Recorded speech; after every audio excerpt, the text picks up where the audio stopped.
네, 조국 혁신당 대표가 윤석열 정부는 좌파 우파 때문에 망하는 게 아니라 대파 때문에 망할 거다. 이렇게 오늘 얘기를 했고요. 추미애 전 장관의 발언. 네, 어서 많이 봤던 듯한 발언이죠. 자, 같이 준비를 했습니다. 먼저 조국 혁신당 대표의 발언부터 들어보시죠. 불꽃은 가장 뜨거워졌을 때 붉은색을 넘어 파란색을 띱니다. 파란 불꽃 선더위는 윤석열 검찰 독재 정권을 하얗게 태워버린 가장 뜨거운 파란 불꽃이라는 의미를 담고 있습니다. 검찰 독재 정권의 조기종식과 인간다운 삶을 보장하는 사회권 선진국 제7공화국을 향해 4월 10일까지 거침없이 달려가겠습니다.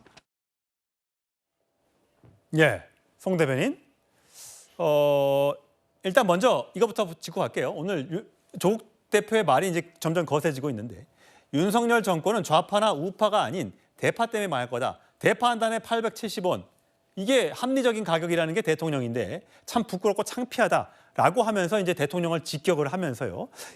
최근에 발언들이 굉장히 세고 있습니다. 그러니까 1호 공약 자체가 한동훈 특검이었잖아요. 그러면서 오늘 또 내보낸 것들이 윤석열 특검, 김건희 여사 특검, 뭐 한동훈 특검, 그러면 니들 쫄았지? 이런 그런 포스터들을 계속해서 지금 올리고 있습니다. 어떻게 보셨어요? 그러니까 정치를 하는 목적이요. 사적 복수로 보여요. 그런데 그렇게 개인의 한풀이를 하는 게 우리가 총선에서 국회의원을 뽑고 국민의 대표를 뽑는 목적이 아니지 않습니까? 그래서 이런 거는 그래도 어쨌든 당을 만들었다면 매우 자제해야 될 행동임에 틀림없고요. 그다음에 지금 그 조국 대표가 그 대파한다는 얘기하니까 제가 좀 말씀을 안 드릴 수가 대파, 없는데 자, 일부 농수산물 가격이 불안정한 것은 사실 정부 여당으로서는 상당한 책임감을 느껴야 되고 어떻게든 물가 안정에 만전을 기울여서 최선을 다해야 됩니다. 그런데 우리가 조금만 기억을 더듬어 보면요. 아마 조국 대표는 그 당시에 재판이나 수사를 받느라 정신이 없어서 기억을 못할 수도 있는데 2021년 상반기에 그 파테크라고 하는 단어가 있었습니다. 그 2021년에도 대파 가격이 굉장히 불안정해서 그 당시에 상반기에 100몇십 %가 오르고 네티즌들이 집에서 식물을 키워야 되지 않느냐 뭐 이렇게 해서 막 사진도 올리고 그랬습니다. 그게 지금 그때도 그런 일이 있었기 때문에 지금 정부 여당이 잘했다는 얘기가 아니고요. 그만큼 농산물이 우리나라에서는 전통적으로 가격 안정이 굉장히 어렵습니다. 그렇기 때문에 야당이 이재명 대표가 있는 민주당도 마찬가지입니다. 이런 거를 비판을 할 때 그저 호재로만 여기고 그 비난만 할 게 아니고 그러면은 대안을 좀 같이 제시를 해줬으면 좋겠습니다. 우리도 국정을 운영해봤더니 농산물 가격 안정이 어렵더라. 앞으로는 구조적으로 어떻게 하자 이런 게 좀 나왔으면 좋겠는데 그런 게 없어서 매우 아쉽고 어쨌든 농산물 가격 안정을 위해서 지금 정부와 여당이 총력을 다해서 노력을 기울이고 있다는 점 다시 한번 말씀드립니다. 예, 조국 대표 입장에서는 계속해서 이렇게 정부 여당을 비판하는 맨 왼쪽에 서서 깃발을 들고 흔드는 그런 모습이 득표에 유리하니까 저런 발언들을 계속하고 있는 것일 텐데요. 자, 민주당 입장에서는 자, 조국 혁신당과 손을 잡기에는 더불어민주연합이라는 준위성정당이 있기 때문에 그 위성정당이 득표를 많이 해야지만 1당을 차지할 수 있기 때문에 참 어정쩡한 스탠스인 것 같습니다. 자, 김부겸 공동선대위원장 오늘 경남에 가서 이렇게 얘기했습니다. 들어보시죠.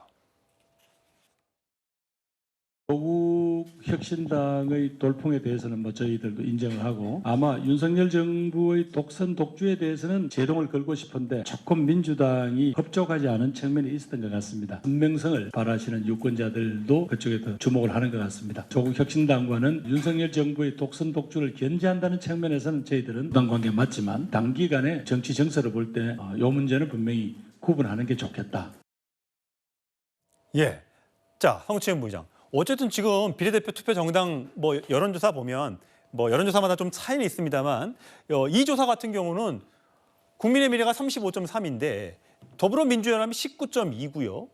조국혁신당이 30%가 나왔습니다. 뭐 20%를 넘는 여론조사도 있던데 이런 것들로 봤을 때 조국혁신당이 상당히 많은 의석수를 비례해서 가져가게 되면 더불어민주연합은 지금 그 가지고 있는 지난번에 더불어시민연합이 17석인가 가져갔는데 지금 분위기라면 거기에 못 미치는 득표가 될 수 있다는 말입니다. 그래서 지금 김부겸 의원도 참 우리가 어떻게 스탠스를 가져가야 되는지 어렵지만 일단 선은 그어야 되는데 또 발을 완전히 빼기는 또 어려운 아주 어정쩡한 지금 자세가 되고 있어요. 어떻게 해야 된다고 보세요? 뭐 참 곤란한 상황입니다. 왜냐하면 그 지난 총선 때 딱 열린민주당의 스탠스인데요. 그때 열린민주당은 5석을 받지 않았습니까? 만약에 세석 아니었어요? 세석, 예, 5%를 받아서 3석을 받았습니다. 그래서 그보다 더 큰 규모의 저런 정당이 생겼을 경우에 민주당의 이런 좀 대응에 있어서 항상 영향을 줄 수밖에 없습니다. 그리고 지금 조국혁신당도 뭐 미래에는 어떻게 될지 모르겠으나 열린민주당과 같이 합당의 길을 걷지 않겠다라고 이미 선을 그었기 때문에 지금 조국혁신당의 스탠스, 더 센 민주당, 더 강한 민주당 이런 스탠스로 가는 것이 민주당이 이후 총선 이후의 행보에 있어서 중도층 표심을 얻는데 좀 불리할 수도 있거든요. 그럴 때마다 중도층 표심을 위한 외연 확장의 행보를 걸 때마다 조국혁신당은 밖에서 더 자극적으로 더 세게 해야 된다는 주장을 할 것이기 때문에 그것이 과연 전체적인 판에서는 어떤 영향을 줄지는 저는 아직까지는 의문부호가 있다라는 말씀을 드리고 싶고 예. 사실 이 조국혁신당의 그럼 지지를 어떻게 민주당으로 다시 가져올 것인가 선명성을 강조하는 것 이외에는 여러 방안들이 있지만 이미 타이밍을 놓쳤습니다. 예를 들면 친명과 친문의 갈등 이거로 인해 이 시기에 참 많은 사람들이 이 지지를 조국혁신당으로 떠나갔는데요. 그걸 되돌리기에는 이미 공천 과정이 끝났고 또 비례연합 민주당의 이 비례연합정당의 그 명부 순위가 나온 이후에 민주당 내부 지지자들 사이에서는 과연 우리 민주당 후보들이 더 뒤로 가 있는데 다른 후보들 때문에 우리가 이걸 찍어줘야 되는 볼멘 소리가 나왔었거든요. 그걸 설득하는 과정과 선명성을 강조하는 과정 이 두 가지가 좀 적절히 이루어지면 조금 회복은 할 수 있을 거라고 봅니다. 그렇기 때문에 아직까지 이제 본선거가 시작되면 정권 심판원이 부각됐을 때 민주당이 어떤 역할, 어떤 포지셔닝을 하느냐에 따라 충분히 변할 수 있는 수치다라고 보고 있습니다. 예. 어쨌든 이런 여론조사 수치에 고무가 된 듯 조국 대표의 발언의 수위는 점점 올라갈 것 같습니다. 자, 과연 민주당이 어떻게 선을 긋고 어떤 부분에서 혹시라도 같이 스탠스를 취하게 될지 굉장히 관심인데